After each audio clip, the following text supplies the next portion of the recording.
Ketika kalian melihat warna kuning telur rebus berwarna gelap seperti ini, sebaiknya jangan dimakan karena itu sangat beracun. Yuk kita bereksperimen. Telur yang pertama kita rebus dalam kondisi air dingin lalu dinyalakan kompornya. Telur berikutnya untuk pembeda, chef kasih logo seperti ini lalu dimasukkan justru ketika airnya sudah mendidih dulu. Bahkan dari dua telur tersebut salah satunya ada yang agak retak. Chef kasih timer rebus selama 7 menit. Setelah 7 menit telur tersebut kita angkat, lalu kita diamkan selama 1-2 menit, baru setelah itu kita kupas. Cara mengupas telur pun ada dua versi ya, ada yang dikupas kering seperti chef, ada juga yang direndam di air atau dengan air yang mengalir. Itu bebas-bebas saja teman-teman. Oke, sekarang kita potong telur yang sudah kita rebus selama 7 menit. Inilah hasilnya.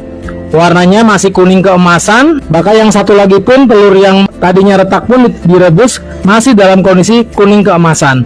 Selanjutnya, telur yang direbus dari air dingin, setelah airnya dingin baru kita kupas, lalu kita lihat warnanya menjadi biru dan kehitaman. Ini adalah hasil dari reaksi kimia pembentukan antara sulfur belerang dan zat besi sehingga menghasilkan besi sulfida. Ketika masuk ke dalam lambung kalian bertemu dengan asam hidroklorik, itu akan menjadi komponen utama di asam lambung sehingga membentuk hidrogen sulfida yang sangat beracun. Untuk itu mulailah stop merebus telur dengan cara yang salah, mulailah merebus telur dengan cara yang benar. Bagikan tips ini kepada teman-teman yang lain supaya mereka juga tahu. Makasih. Mau lihat bentuknya asam urat di mikroskop? Yuk sini lihat. Nah, ini adalah gambaran pasien yang asam uratnya tinggi sehingga dia muncul kristalnya ada di urin. Nah, ini adalah kristal-kristal dari asam urat. Ketika asam uratnya terlalu tinggi, dia akan mengkristal dan bisa mengendap di ginjal menjadi batu ginjal atau bahkan mengendap di bagian sendi kamu sehingga menyebabkan nyeri yang amat sangat di sendi yang disebut dengan gout arthritis. Jadi tidak selalu sakit pinggang atau nyeri punggung bawah itu adalah saraf kejepit. Karena apa? Ya. Ini adalah susunan tulang belakang kita, ya. Ini darah leher, ini darah tulang ekor, ya. Dari warna ini membedakan. Ada 5 bagian, ya. Ini tulang leher, tulang dada, tulang lumbal, dan tulang ekor. Nah, dari sini biasanya kita akan memeriksa. Atau bahkan pasien datang, dok saya sudah foto, saya sudah bawa MRI, saya sudah bawa dan sebagainya. Kadang saya sampaikan, Bapak Ibu, tolong dilipat dulu fotonya. Saya memeriksa benda hidup manusia, bukan fotonya. Karena apa? Kadang foto atau MRI-nya itu mengaburkan sakit yang sebenarnya. Sakitnya di kiri, MRI-nya ternyata gambarannya di kanan. Bayangkan. Masa saya akan mengobati gambar atau fotonya itu? Kan tidak. Maka taruh dulu, kalau perlu dilipat dulu di bawah, kita periksa dulu. Nah, kita pastikan dulu sakitnya bagian apa. Nah, dari pemeriksaan sederhana kadang kita bisa menemukan, ya. Contoh tadi dipijit enak. Nah, dipijit sembuh, berarti bukan saraf kejepit. Karena apa? Jika yang terkena saraf, saraf itu yang kuning-kuning ini, dalam sekali. Allah menciptakannya sudah dilindungi berlapis-lapis. Tidak semudah itu menjadi saraf kejepit. Ya. Kemudian yang kedua, bisa juga organ dalam. Jadi kemungkinan itu banyak, tidak hanya saraf saja. Jadi di sini ada saraf 1. Kemudian yang kedua ada ototnya dan fasianya 2. Kemudian 3 ada tulangnya 3. 4 ada bantalan tulang, kemudian ada akar saraf, dan yang kelima ada organ dalam, bisa dari ginjal, bisa dari usus, bisa dari organ kemaluan juga bisa. Jadi tidak semudah itu mengatakan saraf kejepit. Saraf kejepit dipijit sembuh ya, bukan saraf kejepit itu problem masalah di ototnya atau fasianya. Jadi kalau saraf kejepit itu cirinya apa? Nyerinya menjalar dari sini. Dari yang hijau ini atau yang oranye ini menjalar sampai kaki. Yang kedua, nyerinya sifatnya tajam, kemudian kesemutan atau kayak kesengat listrik. Nah, jika nyerinya tumpul dan dipijit enak, berarti itu problem di ototnya saja, bukan di sarafnya. Ya. Kemudian ada tes sederhana yang bisa kita praktekkan ya. Namanya two heel walking test. Ini bisa kita praktekkan di rumah dan keseharian ya. Caranya bagaimana? Ya. Kita ambil langkah ke belakang 10 langkah ya, 10 langkah seperti ini misalkan ya. Nah, kita jalan pertama adalah jalan jinjit ya. Ya, jalan jinjit. Ya, namanya two walking test. Jadi jarinya jinjit, jalan ke depan kurang lebih 10 langkah. Jika tidak ada nyeri yang menjalar dari pinggang, kesemutan atau kebas menjalar sampai kaki, berarti akar sakralnya normal. Sakral itu yang warna oranye ya, tim belada ya, ini ya, yang warna ini ya. Itu kalau jalan jinjit bisa, berarti akar saraf sakral 1 normal. Yang kedua adalah hill walking test, berjalan di tumit. 10 langkah ke depan, jalan ke tumit. Jika kita bisa berjalan dengan tumit 10 langkah ke depan, maka akar saraf di lumbalnya, lumbal 4 dan lumbal 5-nya insya Allah normal ya. Jadi tes sederhana itu dulu. Itu kan tes provokasi, tes memunculkan. Kita munculkan, kita provokasi, nyerinya muncul enggak? Karena masalahnya di akar, tapi nyerinya remote areanya. Nah, kenapa? Karena ujungnya di sana. Ujung sarafnya, kalau L4, L5 lumbal itu atas. Kalau sakral itu lebih ke kelingking atau ke bawah. Nah, jadi dari situ aja kita bisa memastikan bahwa ini ada masalah problem di sarafnya atau ototnya saja. Atau kalau kita ketuk di sini, dok ini nggak ginjal. Nah, ginjal itu bukan di bawah sini ya. Ginjal itu lebih ke atas. Namanya nyeri costovertebro ya, vertebra. Nyeri ketok di antara tulang rusuk paling bawah dengan pinggang. Nah, itu ketok gini aja. Nyerinya nyeri tumpul. Aduh, sakit dok. Dan karena nyerinya tuh organ berongga, maka nyerinya kayak ditusuk-tusuk, kayak diiris sembilu atau keiris pisau, tapi di tengah sini, bukan di bawah. Nah, dari lokasi ini, dari pemeriksaan baru kita insya Allah bukan saraf kejepit, karena saraf kejepit cuma 5% sampai dengan 7,5% saja dari seluruh total kejadian. Misalkan ada 100 pasien, paling 5 sampai 10 pasien yang mengalami. Memang di awalnya pada saat akut itu seperti saraf kejepit. Yang mirip-mirip saraf kejepit banyak. Contohnya ini, namanya sendi antara oranye dan putih, namanya sacroiliac joint. Ini nyerinya juga menjalar tapi berhenti di lutut saja.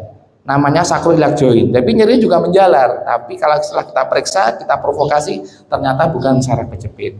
Ada lagi juga yang nyeri saraf-saraf kecil-kecil lagi.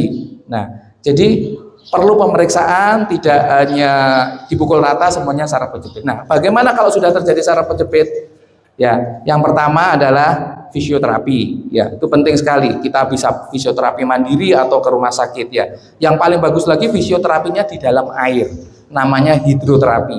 Mengapa? Karena di dalam air beban tubuh kita itu berkurang sampai 50% jika airnya sampai dengan sini. Karena pengaruh dari daya apung, buoyancy dan hidrostatik. Sehingga kalau beratnya 100 kilo, airnya di sini tinggal 50 kilo. Kalau airnya setinggi dada sini tinggal 60 sampai 70%. Beratnya 100 berarti tinggal 40 kilo. Bayangkan, kalau nyeri sakit begitu beratnya lebih dari 50% maka akan mudah. Jalan ke depan, jalan ke samping, jalan ke belakang, lunges atau squat itu kita bisa lebih mudah. Sakit lutut, dengkulit, kopong atau klotak-klotak, nah, kretek-kretek atau ininya, nah bisa diterapi dengan cara itu sehingga lebih mudah penyembuhannya. Yang kedua, istirahatkan. Kalau sakit ya diistirahatkan. Yang ketiga, dikompres. Kalau akut kurang dari 3 minggu pakai es, kalau lebih dari 3 minggu biasanya pakai hangat. Kemudian obat-obatan. Jika semuanya sudah maksimal semua, sudah akupunktur dan sebagainya, maka dilakukan tindakan injeksi. Biasanya namanya epidural. Dilakukan bilas. Karena kejepit, maka yang kejepit dikasih cairan akan membilas, membuka begini, biasanya membaik. Jika berat lagi dan tidak bisa, biasanya tindakan operasi. Jangan sampai operasi. Kita bisa mencegahnya, kita bisa melaksanakan kesehariannya, stretching terutama ya, dan penguatan. Dilemaskan, dilenturkan, dan dikuatkan. Yang tepat itu sebetulnya silaturahim.